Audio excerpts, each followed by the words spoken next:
The Galaxy S26 series came out swinging. In its first 6 weeks on store shelves, shipments reportedly ran about 15% higher than the Galaxy S25, an early win that suggested Samsung had momentum again. But that surge may be fading faster than expected. New chatter says demand is already cooling, and the S26 family isn't showing the same long-haul staying power we typically see from Apple's iPhone launches, especially the iPhone 17 cycle.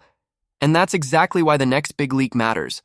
If the rumors are accurate, Samsung is preparing a major shakeup for the Galaxy S27 lineup, headlined by a reworked Galaxy S27 Ultra and the introduction of a brand new model aimed at people who want flagship power without carrying a massive phone. According to a fresh rumor from South Korean leaker Lanzuk, also known online as U1122, Samsung's 2027 flagship strategy could include two headline moves: a meaningful Galaxy S27 Ultra battery upgrade with a lighter build, and a new Galaxy S27 Pro designed to fill the premium compact gap in the lineup. Let's start with the phone everyone watches first, the Ultra. For years, Samsung's Ultra series has had a weirdly consistent limitation: the battery. No matter how big the display got, no matter how advanced the cameras became, the Ultra lineup has repeatedly landed at the same 5,000 mAh capacity. The Galaxy S26 Ultra reportedly became the 7th Ultra model in a row to ship with a 5,000 mAh battery.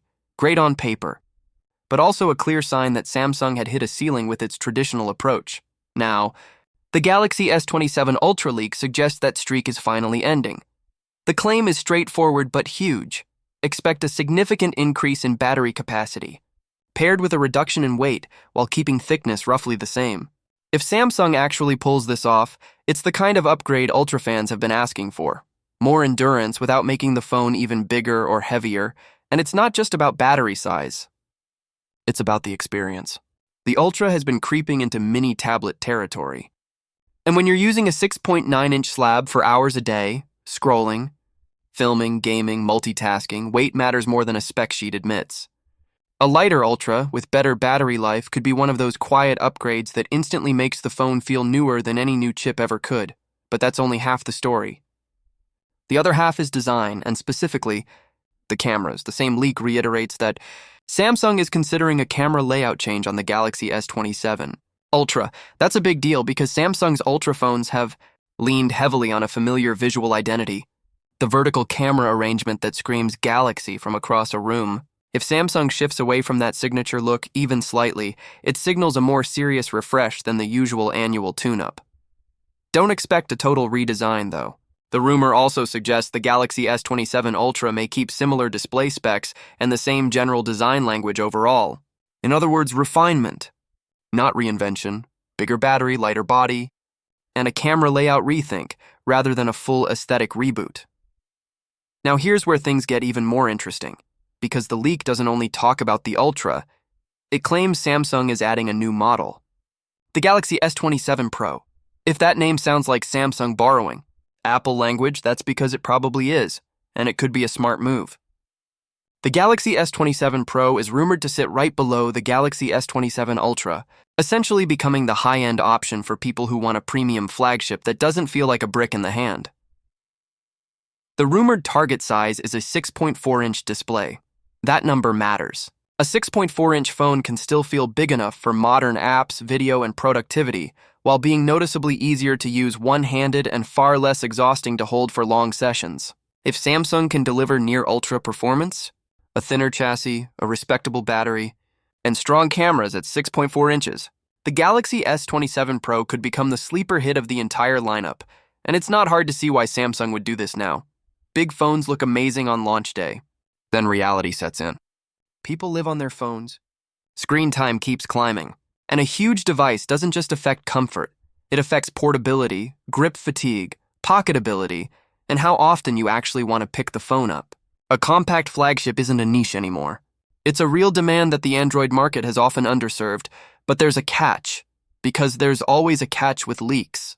The same rumor suggests Samsung may scale back some of its original camera and spec goals for the Galaxy S27 Pro due to cost constraints. That means the phone is still taking shape, and the final details may change.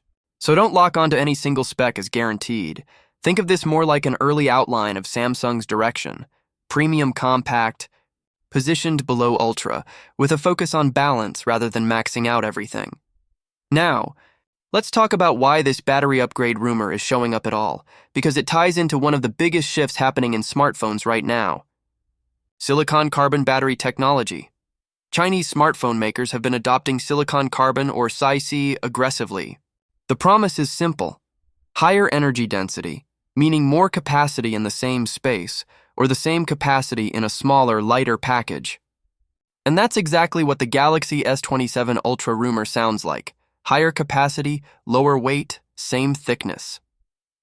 Meanwhile, mainstream brands like Samsung and Apple have moved more cautiously. So while you'll see headlines about experimental phones pushing massive battery numbers overseas, many phones sold broadly, especially in markets like the US, have stayed stuck around the familiar 5,000 mAh range for years. That's why even a normal upgrade would feel massive to Galaxy users. If the Galaxy S27 Ultra bumps capacity in a meaningful way, whether it's through new battery chemistry, smarter internal packaging, or a combination of both, it instantly becomes one of the most practical Ultra upgrades in years, and there's another detail floating. Around that could explain how Samsung might free up internal space, the camera system. 1. Speculation connected to this leak is a shift toward a triple camera setup that potentially drops the 3x telephoto camera. If Samsung removes a lens module, it could reclaim room inside the chassis for battery capacity, thermal solutions, or structural changes that reduce weight. That kind of trade-off would be controversial because people love zoom options, but Samsung could be betting that improved sensors, better cropping, or a stronger primary telephoto can cover the gap. If that happens, the conversation around the Galaxy S27 Ultra will be immediate and intense: better battery and lighter weight, but possibly fewer dedicated zoom levels. For power users, that's not a small decision. It's the kind of decision that defines whether an Ultra feels like an upgrade or a compromise. And that brings us back to the original point: momentum. The Galaxy S26 series may have started fast, but if demand cools quickly, Samsung needs a stronger reason to upgrade story next year. A Galaxy S27 Ultra with real battery gains and a lighter build is a compelling hook. A Galaxy S27 Pro that revives the idea of a premium, smaller flagship could bring in buyers who've been waiting for a true high-end alternative to oversized phones. So here's the big takeaway from this leak: Samsung might be preparing a two-pronged strategy for the Galaxy S27 lineup: one model that pushes endurance and refinement at the top end, and another model that focuses on comfort and balance without dropping down to mid-range compromises. If the Galaxy S27 Pro becomes real, the question won't just be Ultra or regular. It'll be, do you want the absolute maximum or do you want the smartest flagship size? So what would make you choose the Galaxy S27 Pro over the Galaxy S27 Ultra, the smaller 6.4-inch size? The thinner design, the price, or the promise of Ultra-like performance without the Ultra bulk?